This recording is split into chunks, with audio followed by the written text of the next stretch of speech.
Hello everyone, and welcome to the Therapy by Craft YouTube channel. My name is Eunice. I am the maker behind Therapy by Craft, which is my channel where I like to talk about yarny things, mostly knitting, mostly socks.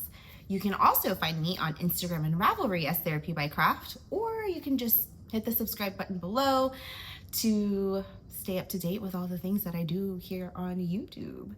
Today, I have so many finished objects to share with you. I have like 3 pairs of socks. I also have 3 or 4 like really random things that I picked up. I don't know where I got the inspiration from, but I just have like random things to share with you. And I also have all the blankets. Like, oh my gosh, I woke up with the hankering to cast on another blanket, and I really need to stop myself because I have like 6 going, and I'm planning to share them with you today in hopes that it will calm me the F down because I really don't need another like blanket on my needle slash hooks. So if that sounds like your cup of tea, grab one, grab coffee or whatever, grab a project, and I hope you can, enjoy my company, or I hope I can, be enjoyable company for you for the next, 30-40 minutes or so. Okay, it's been a couple of weeks since the last time I spoke with you guys, and in that time I finished 3 pairs of socks. Granted, 2 of them are socks for my daughter, so they're smaller, but let's start with those. I have my little basket of FOs, and I need to get to the bottom of this to show you my first thing. So the first pair of socks that I finished are the Freckled Whimsy Jeepers Creepers Halloween socks. Like, I just really woke up and wanted to cast on some Halloween socks. So I pulled out this yarn and, ooh, aren't they wonderful? Oh my goodness. This is a 12 stripe repeat. And what I basically did was I started 1 pair from the outside of the cake and then 1 from the center of the cake, and oh my gosh, I love them so much. This is pair number 33 for the year. I started these on October 8th and I finished them on October 14th. This took a total of 38 grams. And like I said, these are a pair for Sam, which is my 6-year-old. She right now wears a UST 10 shoe size. And for her socks, I do 10 rounds of 2x2 for the cuff. Then usually I do about 30 or 30 rounds for the leg. I don't know if I did 30 rounds for the leg here. I just did, how many is this? 1, 2, 3, 4, 5 stripes is really what I did. So like for the self-striping, I usually just go by stripes. I did 5, and then I wanted to do the heel in black. The sock set comes with a contrast color that's similar to this teal right here, this blue, but I didn't want to use the blue. I wanted to use black. So I think I used a West Yorkshire Spinners in the color Licorice. I used that for the heel. And then I did, what is this? 1, 2, 3, 4, 5, 6, 7, 8-ish stripes for the foot. If it wasn't by stripe, I would do 55. And then I did a rounded toe for her. And it took a total of about 38 grams. I make all of my socks on US 1, 2.25 millimeter needles. I do a 32-inch red lace ChowGoo needle, and I make my socks on magic loop. For Sam, I do 56 stitches. And I caught it like a ninja. But I did hers like kind of going in reverse order, and I love that the way like the effect that it actually had on this pair is really just that the purple and orange swapped places. So everything else remains except for the purple and the orange. You see how like the purple swapped here, And then the purple and orange swapped here and down here also, but the blue and the grays and the blacks all remain the same. So I love that. It's such a subtle fraternal pair. Oh, I loved that so much.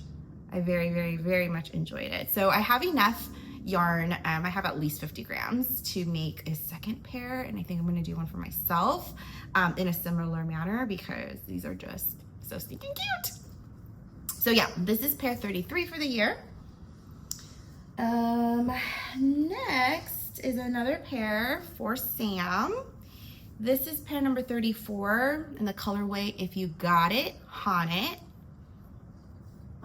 It is a Yarnable colorway by Cheryl of Hypnotic Yarns. She's the dyer behind Yarnable subscription, and it is in her plush sock base, which is an 80/20 sock base, I think, but it is a 4-ply. So it's not that 2-ply. I don't like working with 2-ply. But hers is just a straight vanilla sock. I didn't do any contrast color at all. I love the variegation on this yarn. I think it just came out so like Halloween-y. Everyone who saw me working on this pair was like, oh my gosh, those are clearly Halloween socks, right? And I was like, yes, yes they are. They are very Halloween-y. I love the colors. And this one is more, like I did this one by counts. So 10 rounds of 2x2 for the cuff, 30 rounds for the leg, heel flap and turn. And when I say foot, so I remember when I would watch podcasters like sock knitters, and they would say I did this many rounds for the foot. I wasn't really sure what they were talking about because like, does that include the gusset? Does it not? So when I say this many rounds for the foot, I'm actually including the gusset. So starting from the pickup stitches here at the flap all the way down is 55 rounds. So my 55 rounds for Sam's foot includes these gusset decreases here. And then I do a rounded toe. And again, my daughter wears a US T10 or toddler 10 shoe size right now. And the socks fit her a little loosely, but I think I prefer that because I throw her socks in the washing machine with her regular clothes. I do hang dry them, but every so often her socks will find their way into the dryer, but so far none of them have felted. And she wears her socks like crazy. Like she will wear them almost every single day in her tennies. She's out running around at school, doing all the things, and they've been holding up pretty good. And if they were to shrink just a little bit, I'm not too worried because again, like her socks fit a little bit loosely. So yeah. So this was pair number 34. I started these October 8th, finished them October 15th. And this took 40 grams of yarn. So a little more. I think it's because the base is like more plump. So yeah, this took a little bit more grams, 40 grams instead of 38. Alrighty. And then my last pair of socks is a pair that, okay, and none of these are blocked, so it's not really pretty looking, but that's okay. I have a sock blocker here. I'll put one of these on here. The last pair here is a West Yorkshire Spinner Signature 4-ply in the Butterfly collection. It is the colorway Purple Emperor, and this is number 35 for the year. So this is what it looks like on the blocker. Go like this. Isn't it beautiful? It is a speckled yarn, but it's a self-striping speckled yarn, which is such a fascinating, which is so fascinating. Like, I don't think I've ever worked, I have not actually, I've never worked with a yarn like this before.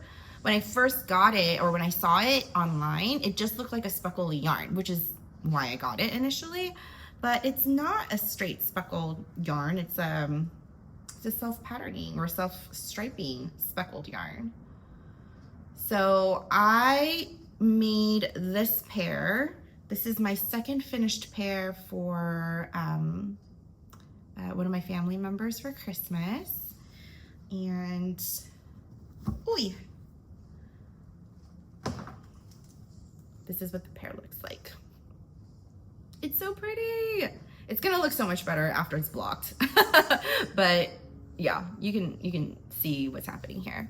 I did not make them identical. These are actually in reverse order as well. So I pulled from the inside and the outside of the sock. I mean, inside and the outside of the cake. So you can see here that this one's toe, the pattern goes from toe to the cuff. From here it's cuff down. And I didn't do a contrast teal. I didn't do any kind of color managing because it's speckly and it's stuff striping. I feel like it really didn't matter. It just looked great regardless. I made this with 20 rounds of 2x2 for the cuff. I did 40 rounds for the leg, which is a bit shorter than I normally do my legs. But the person who's receiving this pair, I think they are, like, they prefer to have a shorter leg. They're like shorter than me. And you know, when I've asked them before what length of sock they liked, they said that the shorter leg is preferred. And then for this sock, I did 70 rounds for the foot, including the gusset, before decreasing for the toe.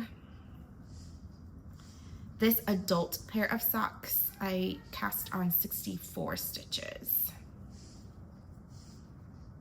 And that's pair number 35 for 2025. It took a total of 54 grams. Again, this is the Purple Emperor colorway by West Yorkshire Spinner, and they're 4-ply yarn, they're 4-ply base. And then I think, yeah, I started these September 26th and finished them on October 16th. Woo! So I'm excited to block all 3 of these socks. This one I'm gonna put in my little Christmas gift box, and then these other 2 pairs for Sam, I'm gonna gift to her the week of Halloween so she can have some cute Halloweeny socks to wear. Okay, so those are my finished socks, but then I have more finished objects. Okay, I woke up on October the 18th, which I think was a Friday or Saturday, maybe a Friday. And I had this hankering to knit a sweater, but not just any sweater, to knit animal sweaters, like cat sweaters. I don't know what happened, okay? Do I own cats? No, I do not. Do I own any pets at all? Nope. But I do love animals, and I do have people around me who are dear to me and who have animals of their own. And in that way, I feel like I've become like a pet auntie, or like a cat and dog auntie. Like, because they are the animals of people that I love and care about, they are now my animals too. Like, I'm like a surrogate, or they are surrogate pets to me. I don't know. Anyway, so as the weather was getting a little bit colder, I really wanted to knit some sweaters. So I dug through Ravelry to see if I could find any free sweater patterns for small animals, and I did find one. It is called the Sid Sweater for Pets by Out of the Loops. That's the person who I guess designed and published this pattern. I think it comes in 3 sizes, small, medium, and large. And it is free on Ravelry. It uses chunky weight yarn and a US 10 millimeter, wait, no. US 10 is what? Is that 8 millimeter needles? But it is a US 10, that I know for sure. And on that day, I was so determined, oh, it was a Saturday. I was so determined to knit some sweaters that I knit 2 of them in one day. They went by really, really quickly. So the first version of the sweater I made is this one here. It's so cute. So that's with the cuff rolled up. I just really wanted to, I have some like chunkier yarns in my stash from way back when I used to do more garment knitting. I don't do garment knitting anymore. but I have a lot of yarn from that era of my life. And so I wanted to use some of that up, and I thought that a sweater for a little pet would be a very quick way to do that. So I did this.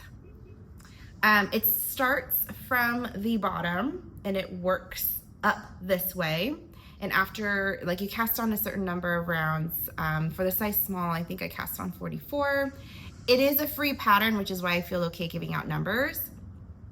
And the whole thing is done in 2x2 ribbing. And then here, after a certain point, you kind of stop and you work on, I think it's like 16 stitches. Oh my gosh, come on now. 16 stitches to work this front panel. And then you join, you do some decreases, and then you join, and then you work on the cuff. Now, I don't know if you can tell here, but it looks messy. Like, it ain't that cute. Like, I don't love what the decreases look like on the inside. Okay, hold on. Whoa, that's wobbly. Okay, I don't like how the decreases look on this side. And so after I finished this, I wanted to try again. Now, the only modification I made to this one, I did everything to pattern except that I think in the original pattern, it has you, like, once you, like, start working the round again, it has you do 5 rounds of 2x2 and then you bind off. But I wanted it to have more like a cuff, like a turtleneck look. And so I worked 15 rounds for the cuff right here so that I could, you know, roll it down kind of like a turtleneck. That is the only modification I made to this first version here. Now, I did not like what these decreases looked like. I also did not like how the decreases looked for the inside of the, like, armholes. So for my second version, I decided to make a couple more modifications. And I have to say, it was really fun to make modifications, or to remember that you can. With socks, there's not a lot of, you know, modifications that I do. But with, like, a garment, you can work on the fit or the sizing or whatever. Now, I did not gauge swatch for this, which is probably why when I eventually, like, tried it on an animal, it was actually kind of small. But I mean, this fit a kitten just fine. But for, like, a grown cat, like, it didn't really work out. Okay, this is my second version that I used. I don't remember the yarn. It is like a worsted weight yarn that I held double with a white yarn. I don't know what these yarns are. I think this is from Joann's maybe. This red one, I have no idea where I got this from. It might be like a Barocco chunky or something. I don't know. I honestly don't know. But this one, I made a couple of modifications to it. I did 20 rounds for the little neck thing this time, so that I could have even more of a rolled turtleneck cuff looking thing. But the biggest modification that I made was here in the chest area. So I shifted my stitches when I started working the decreases on the front panel here. In the original pattern, it has you start counting the 16 stitches from your first knit 2, purl 2, knit 2, purl 2, so that you start the 16 stitch section with 2 knits and then you end that section with 2 purls. I didn't want to do that because I wanted to have kind of like a cleaner looking armhole right here. It doesn't look that clean because it's marled, but I can just trust me, okay? This looks better than this, like, for sure. What I did instead is I started that 16 section with a knit 1, and then I ended it with a knit 1. So I did, I started the section from knit 1, purl 2, knit 2, purl 2, knit 2, purl 2, knit 2, purl 2, and then knit 1, something like that. So that I had like a seam at the end of this section. Then I worked my decreases so that by the time I ended this panel here, there is this one rib right there that continues to run along the middle of this panel. Again, this yarn is not the best yarn to demonstrate this, but just trust me, it looks a lot better and a lot cleaner than the first version did. You can also see inside here, the arm holes, that it just looks a little bit cleaner. Yeah, so I'm very happy with that modification. I would recommend it to anybody who, you know, kind of cares about that, to modify it in that way. I did share the notes on my Ravelry page, so down below I have a link that takes you to all of my Ravelry projects.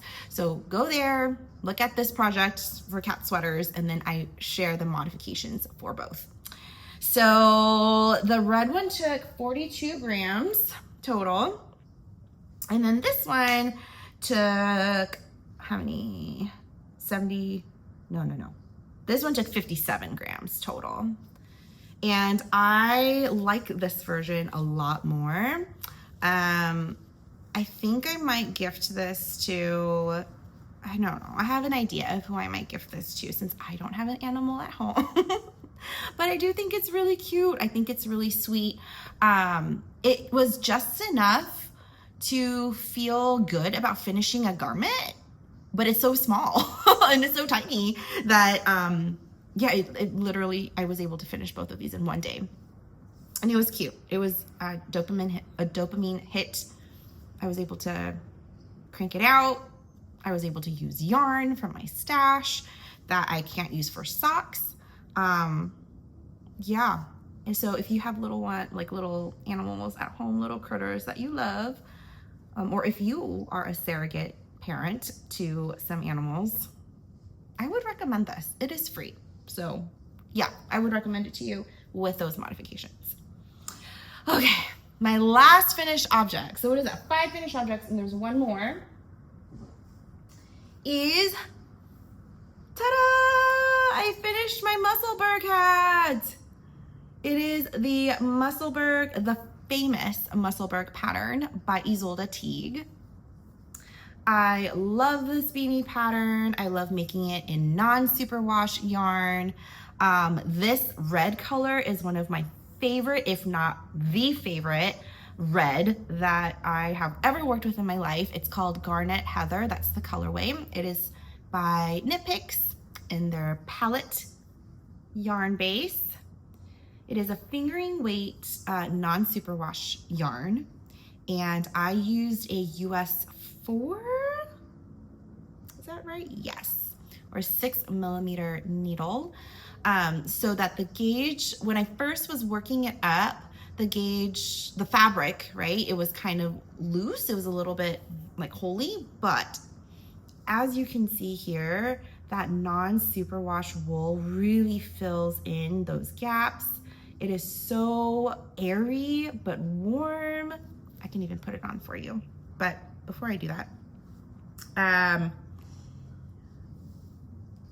if you're not familiar with the Musselburgh pattern, the beauty of this pattern is that you're essentially making a ginormous tube. You're just, yeah, you cast on, you make a giant tube, and then you tuck one end of the tube into the other so that you have this double thickness beanie. So that's what I'll do. Well, actually, before I do that, I know that some folks have a really hard time with the cast on because you're starting with like a very small number of stitches. I'll tell you what I did. And I got this, I gleaned this wisdom from from other knitters. I don't know who started this, but I think it might have been Sarah from Love Sock Wool. What she did was she cast on the called for number of stitches, and then on Magic Loop, where there was an increase, she just did a knit front back. So that just makes it a lot easier. I like doing that more than I like doing like a right leaning increase or a left pickup increase. Like, it makes it look cleaner, yeah, but if half of your beanie is gonna be inside the beanie anyway, and no one's even gonna be looking at it, I just thought, like, why even bother? But let me show you the side where I did the knit front back. This is the crown where I did the knit front back. And you can't really tell at all. Like, it's clean enough, right? And that's what it looks like. Not too bad. But this part is going to get tucked in, and then the part you're going to see is where I did the decreases, and the decreases are a little bit more pronounced, right? And these are achieved with like the knit two together, the SSK. Yeah, this is this just looks a little bit nicer. But this is what's gonna be at the top. This is what's gonna be visible. And the other side is not even gonna be visible. So like, who cares? So this part, I will tuck in, I'll show you, it's tucked into here. And while I'm doing this, this is blocked, I blocked it. And so the fabric is like nice and like dense-ish, if it wants to focus. So now it's double layered, and I knit mine so that from crown to crown it's 22 inches, or what is that, 56 centimeters? Is that right? Something like that. I think that's right. I think it's like 56 centimeters. And that will allow me to tuck one end into the other to have a few inches of brim. And then, ta-da! This is what the beanie looks like. Isn't it pretty? And it is so warm. It is super, super warm. When it's like cold here in California, which is not all the time, or in Southern California where I'm at, it's not ever that cold. But when it is cold, because it's the desert, it gets very, very cold. If it's drizzly at all, this will keep your head nice and dry at the same time that it'll keep it warm. Am I checking myself out right now? Yes, I am, shamelessly. But yeah, I really like it. I love this color. And I love, again, making my beanies, my Musselburgh beanies in non-superwash yarn. I don't know. I don't think I can, yeah. I think when I tried to make this with a superwash yarn, I was never really successful. And I have tried it, but it just wasn't very successful because it kept stretching. Like the wool, I don't know, it just kept stretching. And so I couldn't get the sizing right. And I don't know, it just never fit me well. The ones that I reach for all the time are the ones that are in my non-superwash wool. So that's that. I started this on August 31st and I finished it October 19th. And this took a total of 77 grams. Again, this is the Musselburgh beanie by Isolde Teague. It's one of those that like, there's multiple weights that you could use, and you basically knit a bit of it like a swatch, and then from there you follow the instructions for the numbers based on the size that you want to knit. And the gauge it varies. I think it goes all the way from fingering weight or DK weight ish to worsted weight. So it's a very versatile pattern. Okay, and that's it for my finished objects. That's a lot. And I actually had finished objects that were not socks today. Isn't that exciting? I'm like so proud of myself. Go me. Okay, whips. I do have a couple of sock whips, and then I have whips that are like blankets, and then I have like a random crochet whip that's not socks or a blanket. Let's start with socks. I have two socks on the go right now. I'll start with my Christmas pair, my next Christmas sock. You guys have seen this before. It's in this makeup bag. It is the All Your Eggs in One Basket sock. It's a Yarnable subscription yarn by Hypnotic Yarn. Oh yeah, there it is. Yeah, okay, it's 85.15. The plush sock is not an 80/20, it's an 85.15. And it really is very plush. It's very aptly named. The last time I showed you guys, I think I was just on the leg for these socks. But now I have finished the gusset for both. And this is where I'm at. Ta-da! You can see here that I've done the heel flap and turn for both And I am loving how these socks are working up. I think they're fabulous. It's such a beautiful pastel-y like color. It's a nice neutral, and it really calms my eyes when I work on them. And so I really like it. Oh, something I was meaning to tell you guys about actually is I wanted to just, I guess, like normalize. I don't know if you guys run into this, but I usually do my socks with a heel flap and gusset. I think that if it's the best, that's just what I like. Over time, over the years that I've done sock knitting, I've done other heels like an afterthought heel or the shadow wrap heel. But the ones that I reach for now in my box of socks, the socks that I reach for the most are the ones with the heel flap and gusset. And it's not even because I have a high instep. I actually have pretty flat feet. So I don't really need the extra fabric, but it just sits on my foot nicely. And so I prefer that heel. But with that comes these holes right here in the corner. Do you see that? Yeah. And that always happens to me, at least on one side. Sometimes it happens on both. It doesn't always happen on both, but usually on one side of like where I pick up the stitches for the heel flap, I will get like a bit of a hole.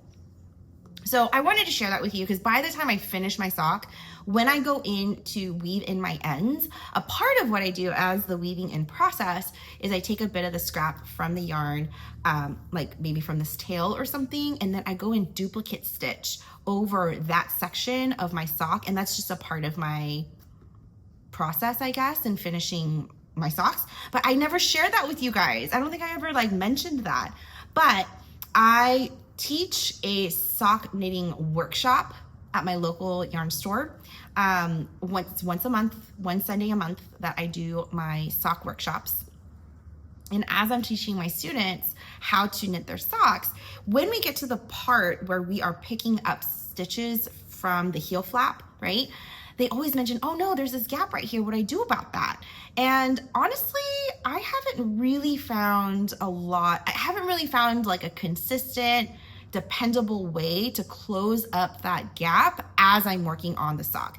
I know there's different methods that you could try, but the one that's been the most consistent for me, the one that I've liked the most, is actually just to go back and duplicate stitch it. So that's what I do, and that's what I tell my students, but I don't think I ever mentioned it here. So don't be fooled by my socks after I block them and woven in all the ends and I show it to you guys finished and beautiful here.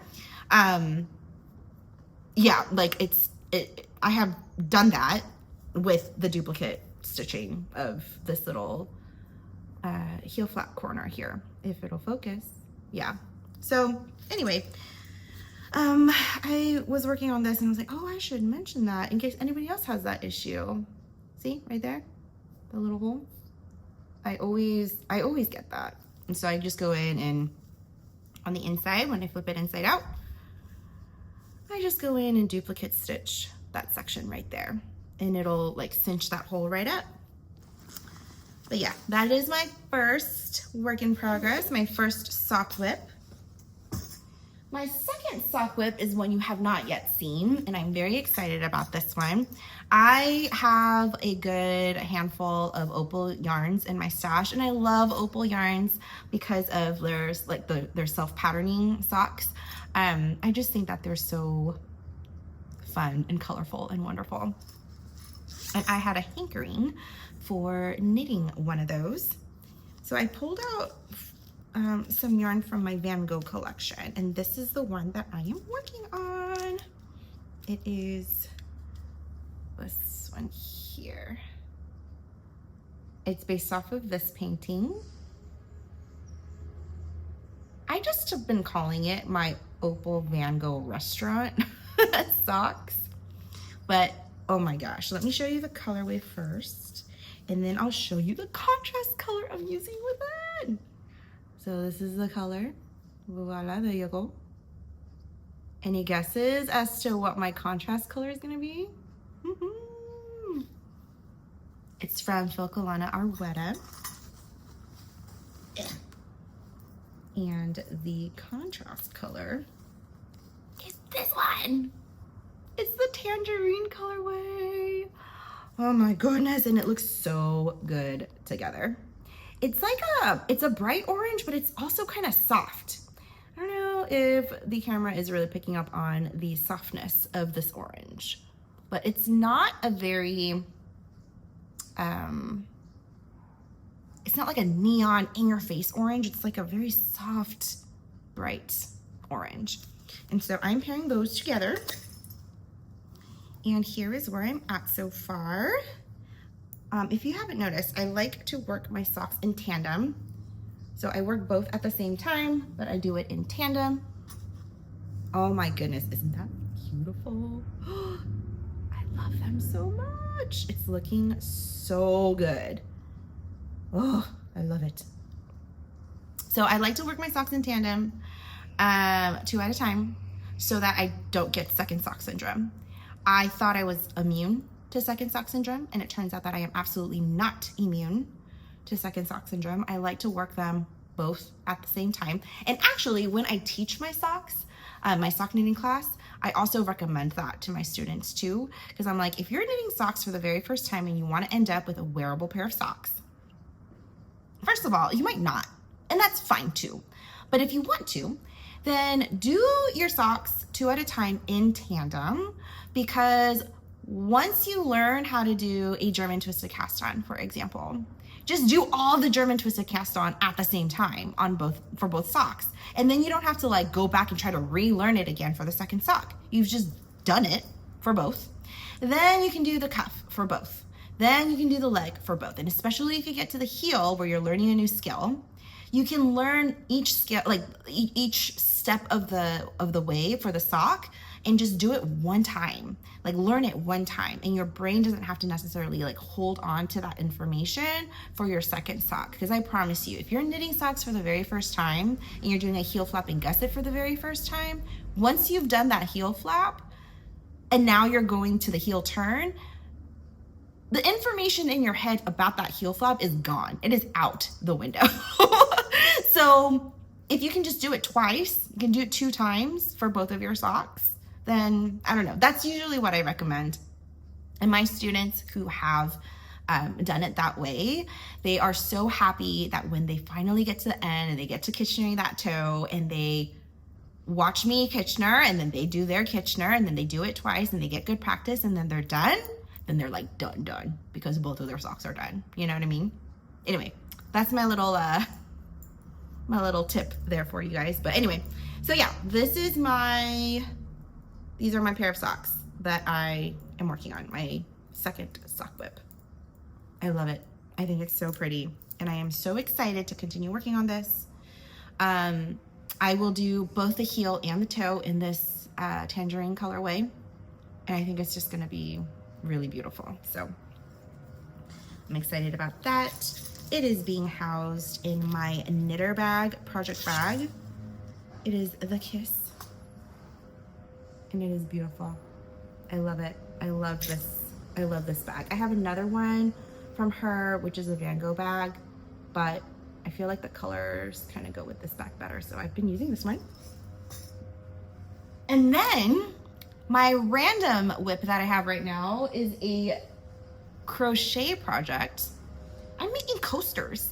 I'm making crocheted cactus coasters. I am using a US, or no, it's not a US, it's a clover hook. It's a 7 hook, which is, what is this, 4.5 millimeter? Will it pick up on that? I don't know, but there it is. And I'm using various cotton scraps, like worsted 100% cotton scraps, to make this coaster. The pattern is a free one by Kimberly Arenas from the Caffeinated Snail. I found it on Ravelry, and I'm making a set of 4. I've made the actual like cactus parts. Look at this. It's so cute. In various like greens. It's so stinking cute. I think these will also make really cute little ghosts. So as I was making it, I was like, oh, these make cute little ghosts. Here's my little green one. And then I have a dark green one here. Oh, aren't they adorable? It's so, so cute. So I have these four. These four is gonna be like a set. And what I'm working on now are these little, it's like a little flower. It's like a little flower, and it'll go on the little cactus like this. So cute, right? Oh my God. So I need to make, obviously I need to make like 3 more of these. And I'm gonna be using some, you know, scraps that I have. Some of them are from Michael's. This is a Loops and Threads cotton. Some of these are like coastal cotton yarns. I might have some Dishy in here, I don't remember. But once I make the little flowers for all the cacti, then I'm gonna embroider little like needles in there, and that'll be done. I started this a long time ago, actually. I don't know why it's taken me so long to finish this, because once I sit down, I could probably make one from start to finish in like an hour or less than an hour. It was so quick, but I've just been dragging my feet. I don't know why. I do think they will need a bit of blocking to kind of flatten out, but so cute. And then, yeah, that's it. That's my crochet project that I'm keeping in this little basket here. And now for my blankets. Oh my God, what is already 40 minutes in? Do you guys want to see my blankets? Maybe I'll just show you the ones that I'm working on.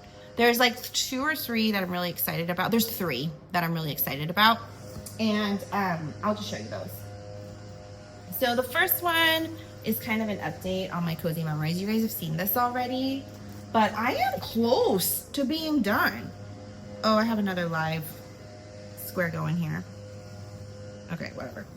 But I know that I'm close to being done because I have 2 corners done. So this corner is done.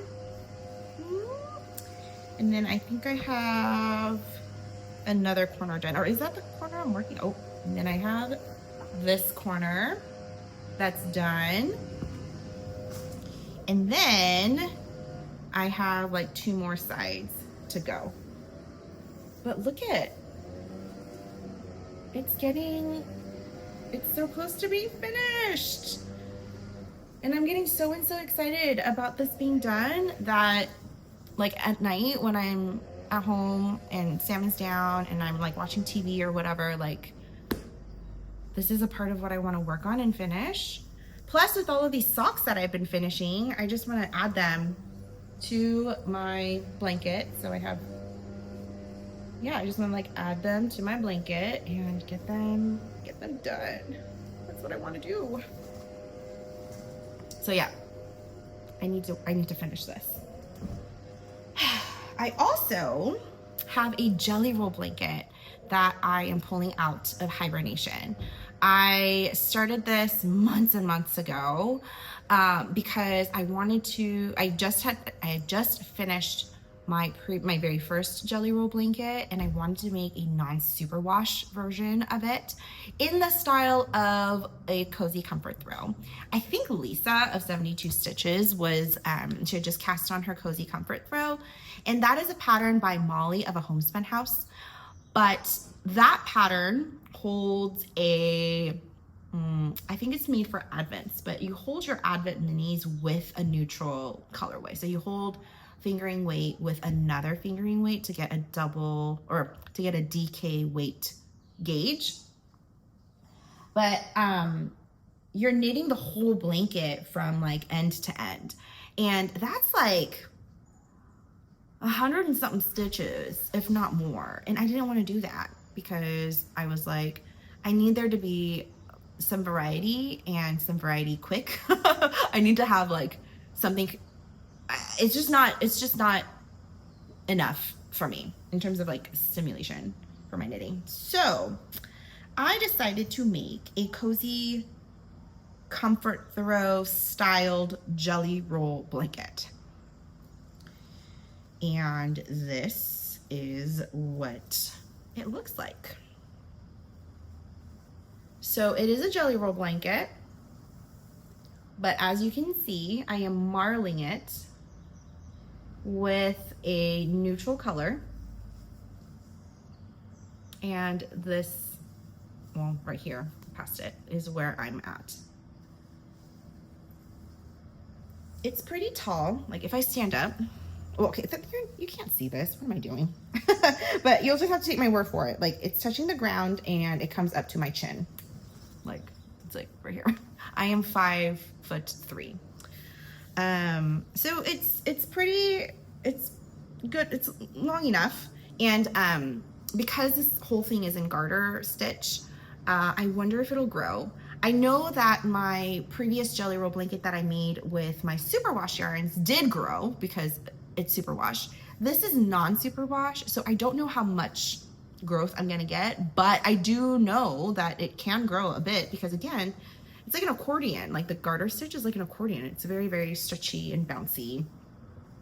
And yeah. So I am pulling this out again. I've only done 4 full like panels, but I want to keep it going. I want to keep it going. Actually, that's not true.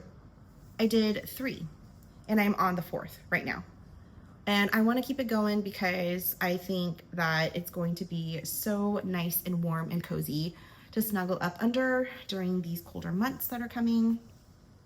So yeah, I also think that I'm motivated to pull this out again because I was working with the non-superwash wool for the Musselburgh that I finished, and it just feels so good in my hands. Like something about the toothiness of it, like it just feels really good. So I'm pulling that out. The neutral color that I'm using throughout is a colorway from Woolly Knit. I think it's called Mullison or something like that. I have a cone of it up there somewhere. I have 2 cones, but I don't think you can see it right now.